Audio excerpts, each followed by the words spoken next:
করবে প্রতিদিন স্কুল থেকে একটা না একটা। এই যে তুমি বলো না পিঠা আবার নারকেল দেয়, দেখো নারকেল দেয়, দেখছো?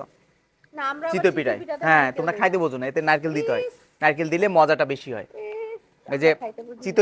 চিতই পিঠায় যদি নারকেল দেয়, চিতই পিঠায় যদি নারকেল দেয় তাহলে আর বেশি মজা লাগে। ঠিক আছে? এটা রসে ভিজাবে এর জন্য। হুম। এর জন্য নারকেল দেয়, তখন নারকেল দেয়, বাট শুধু খাইলে আমরা নারকেল দেই না। শুধু খাও মজা, মানে নারকেল দিলে এমনি মজা লাগে। দেখো এই দেখো, এর ভিতরে নারকেল দেওয়া যাও। দেখাও, নারকেল দাও। সিনেমেটিক তো। বাড়ি চিতই পিঠা, বুঝছো তো? আপনার স্কুল থেকে হুম। বাড়ি দিতে হয়, সব তো বাড়িরই হয়। জি না, ঢাকা যেগুলো কিনে খাই গন্ধ বেরোয়, সেদিন খাইতে গিয়ে দেখলে না, একটু খেয়ে ফেলে দিস। হ্যাঁ, ঢাকার গুলো আগের দিন রাত্রে ওরা বানায় রাখে, গন্ধ যায়। একটু চুকা চুকা না হইলে ওদের বাট